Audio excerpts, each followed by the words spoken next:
आज अखिल भारतीय अति पिछड़ा आरक्षण मंच द्वारा प्रथम राष्ट्रीय सम्मेलन जो कि 30 जुलाई 2023 को सुबह 11 बजे बिहार विधान परिषद सभागार में होने वाली है, इसको लेकर आज एक बैठक की गई जिसमें दुनिया के सबसे बड़े लोकतांत्रिक देश भारत में वर्तमान समय में राजनीतिक पार्टियों के नैतिक मूल्यों में इस कदर ह्रास हुआ है कि इनकी बातों पर भरोसा करना मुश्किल हो गया है। सत्ता के ठेकेदार अति पिछड़ा समाज को सत्ता में भागीदारी की बात तो करते हैं, लेकिन भागीदारी के सही वक्त आने पर अर्थात लोकसभा एवं विधानसभा चुनाव के समय जब टिकटों का बंटवारा होता है तो उस समय ये लोग अति पिछड़ा वर्ग को भूल जाते हैं। संख्या बल के आधार पर अति पिछड़ा वर्ग को आज तक किसी राजनीतिक पार्टी में टिकट देकर सत्ता में हिस्सेदारी देने की कोशिश नहीं की गई, केवल झूठे वादे करके वोट लेने की कोशिश की गई।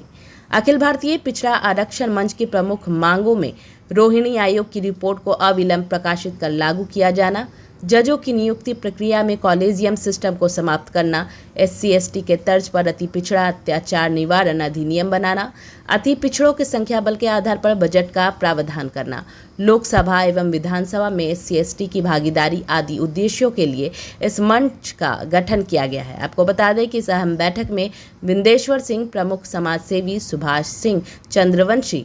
राष्ट्रीय संयोजक साधना कुमारी, महिला प्रकोष्ठ अध्यक्ष राम प्रकाश चंद्रवंशी समाज सेवी, अजय कुमार समाज सेवी, आशीष कुमार समाज सेवी, गौतम कुमार सिंह सहित कई गणमान्य लोग मौजूद थे। सर, आज जो बैठक की गई है, बैठक में क्या निर्णय लिया गया है, क्या तैयारियां चल रही हैं? आज अखिल भारतीय अति पिछड़ा आरक्षण मंच के तत्वाधान में आयोजित 30 जुलाई को राष्ट्रीय स्तर पर प्रथम सम्मेलन की तैयारी पर बैठक आज हुई है और वह बैठक में निर्णय लिया गया। बिहार राज्य के तो अधिकांश जिलों से प्रतिनिधि आ ही रहे हैं। 15 से 20 राज्यों के प्रतिनिधियों के आने की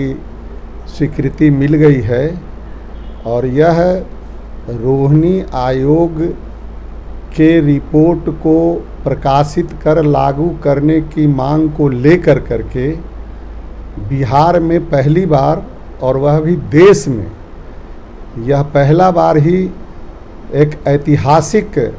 सम्मेलन का आयोजन किया गया है।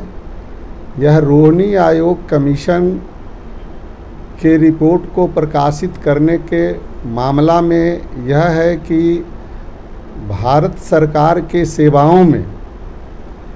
पिछड़ा और अति पिछड़ा का कोई विभक्तिकरण नहीं है,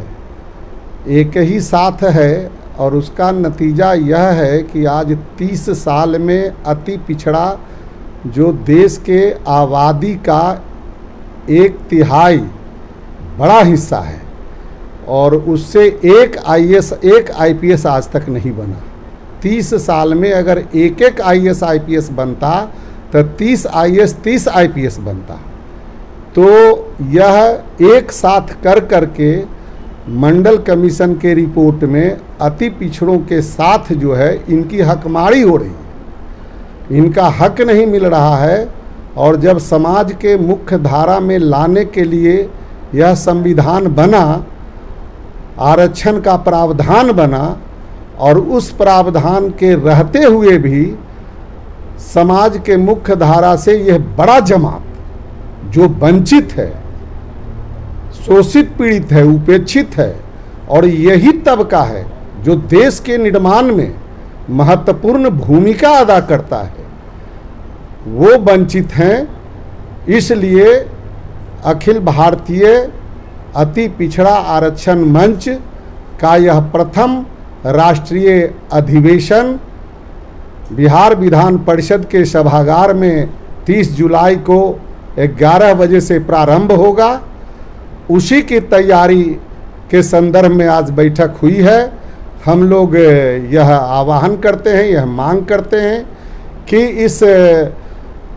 अति पिछड़ा समाज में जो भी शोषित, वंचित, पीड़ित, उत्पीड़ित, उपेक्षित लोग हैं, ये तमाम लोग जागें, उठें, अपने हक और अधिकार को प्राप्त करने के लिए आगे बढ़ें। यह मंच उनका नेतृत्व उनको मंच प्रदान कर रहा है और उनकी जो अब तक हकमारी हुई है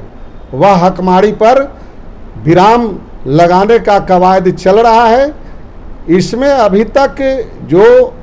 भारत सरकार के मुखिया माननीय प्रधानमंत्री मोदी जी के द्वारा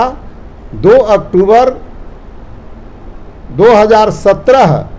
को आयोग का गठन किया गया था। आयोग का गठन तो बहुत अच्छा उद्देश्य से किया गया, लोगों में उत्साह हुआ कि अब सबका विभक्तीकरण होगा, लेकिन 13 बार लगातार जो है इसका एक्सटेंशन होता रहा और उसका लास्ट डेट इस 31 जुलाई है। इसी उद्देश्य से भी 30 तारीख रखा गया कि पूरे देश के जो अति पिछड़ा जमात है इन तमाम लोगों को भी संदेश जाएगा और पूरे देश के लोग एकजुट होकर के भारत सरकार से यह मांग करेंगे, यह सम्मेलन में प्रस्ताव पारित होगा कि हमारे माननीय प्रधानमंत्री इस मांग को शीघ्र पूरा करें। यही उद्देश्य से यह सम्मेलन का आयोजन किया गया है। अति पिछड़ा को लेकर जो सम्मेलन की तैयारी चल रही है उस पर देखिए, अखिल भारतीय अति पिछड़ा आरक्षण मंच का यह प्रथम सम्मेलन बिहार में और पहली दफ़ा राष्ट्रीय स्तर का कोई भी अति पिछड़ा का बड़ा सम्मेलन बिहार की धरती पर होना है। बिहार क्रांति की धरती रही है और यहीं से चाहे वो देश की आज़ादी में महात्मा गांधी जी का योगदान हो या अन्य जयप्रकाश नारायण जी का योगदान हो, तो इस धरती से क्रांति हमेशा शुरुआत हुआ है। आज भी देश में एक ऐसे ही क्रांति की ज़रूरत है और अत्यंत पिछड़ा वर्ग, जिसको मोस्ट बैकवर्ड क्लास भी कहते हैं लोग, 1993 में मंडल कमीशन लागू हुआ और मंडल कमीशन में 27% रिजर्वेशन मिला पिछड़ों को। और हम यही कहना चाहेंगे कि जिस तरह से एक मजबूत घोड़े को और एक कमज़ोर घोड़े को एक ही नाद में अगर बांध दिया जाए तो निश्चित रूप से कमज़ोर घोड़ा जो है वो खाना नहीं, बरियार घोड़ा खाना खाने नहीं देगा। और हमारे साथ भी यही हकमारी आज तक 30 वर्षों में होते रहा है। तो हम पूरे बिहार की जनता को नहीं, पूरे देश में जो अत्यंत पिछड़े वर्ग के लोग हैं उनको आह्वान करना चाहते हैं कि 30 जुलाई को जो बिहार विधानसभा परिसर में जो सभागार है उसमें जो आयोजित हम लोगों का ऐतिहासिक सम्मेलन है, उस सम्मेलन में सभी लोग आएँ और मिल करके एकजुट होकर के भारत सरकार को इसके लिए मजबूर करें कि वो हम लोगों का हक अधिकार रोहिणी कमीशन आयोग के द्वारा जो बनाया गया रिपोर्ट है उसको प्रकाशित कराया जाए और संवैधानिक जो हमारा अधिकार है उसको भारत सरकार लागू करे। भारतीय अति पिछड़ा संघर्ष मोर्चा के तहत आगामी 30 जुलाई को बिहार विधान परिषद सभागार में एक सम्मेलन आयोजित किया गया है, जिसमें 15 राज्यों से लगभग आने की स्वीकृति मिल चुकी है, उनका रिजर्वेशन हो चुका है। ये मंडल आयोग जिस तरह 93 में लागू हुआ था, विश्वनाथ प्रसाद सिंह ने हिम्मत दिखाया, उनकी सरकार गिर गई। उसी तरह से हम चाहते हैं कि नरेंद्र मोदी भी अति पिछड़ों को अपना अधिकार देने के लिए रोहिणी आयोग के कमीशन लागू करें, क्योंकि बाघ और बकरी एक घाट पर पानी नहीं पी सकते हैं। इसीलिए हम दोनों के घाटों को अलग कर दिया जाए तो मेरा भी IAS IPS बनेगा, तो हमारे समाज का उद्धार होगा, अति पिछड़ों का उद्धार होगा। आज 40% अति पिछड़े हाशिए पर है, न राजनीति में स्थान है, न नौकरी में स्थान है और न ऑफिसर में स्थान है। इसलिए रोहिणी आयोग कमीशन को लागू करना प्रधानमंत्री जिस तरह बनाए हैं उनका नैतिक कर्तव्य भी है। जिस तरह हिम्मत करके उन्होंने राम मंदिर बनवाया है, उसी तरह से रोहिणी आयोग कमीशन का रिपोर्ट भी प्रकाशित कर दे, वरना हम लोग जिस तरह से मंडल रथ निकला था उसी तरह से रोहिणी रथ निकालेंगे अगले साल।